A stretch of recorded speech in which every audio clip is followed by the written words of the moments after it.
নমস্কার বন্ধুরা, welcome to unique sports. তো বন্ধুরা, গতকাল নিশ্চয়ই তোমরা আইপিএলে কিকারের ম্যাচটা দেখেছো।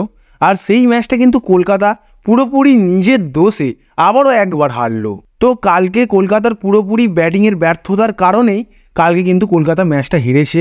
এবং বন্ধুরা, প্রেস কনফারেন্সে কিন্তু আজিঙ্কিয়া রাহানেকে পুরোপুরি ডিসঅ্যাপয়েন্টমেন্টের কারণে ভেঙে পড়তে দেখা গেছে এবং তার বিশালই কষ্ট হচ্ছিল, দুঃখ পাচ্ছিল, দেখেই মনে হচ্ছিল।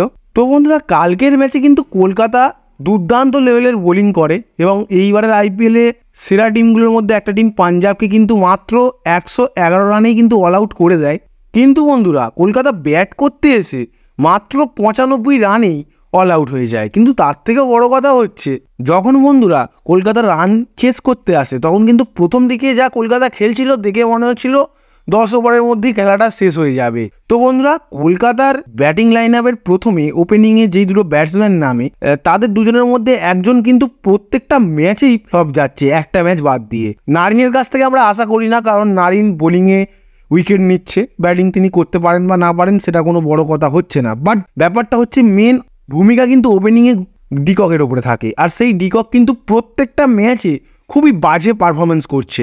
আর আইপিএলের মতো একটা কম্পিটিটিভ জায়গায় তাকে প্রত্যেকটা ম্যাচ খেলিয়ে চেক করার কোনো দরকার নেই। তিনি যেহেতু বাজে খেলছেন, তার ফর্ম নেই, তো তাকে বসিয়ে দেওয়া উচিত আমার মতে। কলকাতা এই ডিসিশনটা নিলে অনেকটা ভালো হবে, কারণ কলকাতার কাছে ডিকক ছাড়াও খুবই একটা ভালো অপশান রয়েছে গুরবাজের। এই গুরবাজ বলে প্লেয়ারটি কিন্তু কলকাতার হয়ে অনেক দিন ধরেই খেলেছে, ভালো উইকেট কিপিংও করে আর ভালো ব্যাটিংও করে। সো গুরবাজকে কলকাতা চান্স দিলে কলকাতা বেশি লাভ হবে। আর বন্ধুরা, গুরবাজকে কিন্তু কলকাতার হয়ে আমরা দুর্দান্ত খেলতেও দেখেছি, অনেক ভালো ভালো ইনিংস তিনি খেলেছেন। সো যেহেতু ডিকক একদমই খেলতে পারছে না, প্রত্যেকটা ম্যাচেই ফ্লপ যাচ্ছে এবং ইম্পর্টেন্ট ম্যাচগুলোতে তিনি একদমই ফ্লপ যাচ্ছে, সো ডিকককে বসিয়ে দিয়ে গুরবাজকেই খেলানো উচিত কলকাতার। তো বন্ধুরা, তো কালকে কলকাতার ব্যাটিং তো বাজে ছিল, আর সেই ব্যাটিং বাজে হওয়ার মূল কারণ তো বললাম যে কুইন্টন ডিককের বাজে পারফরমেন্স। তারপরে মিডল অর্ডারের কথা বললে, ভেঙ্কাটেশ আইয়ারকে 24 কোটি টাকার মতো টাকা দিয়ে নিয়েছে, আর তিনি ইম্পর্টেন্ট ম্যাচেই কিন্তু একদমই ফ্লপ গেলেন।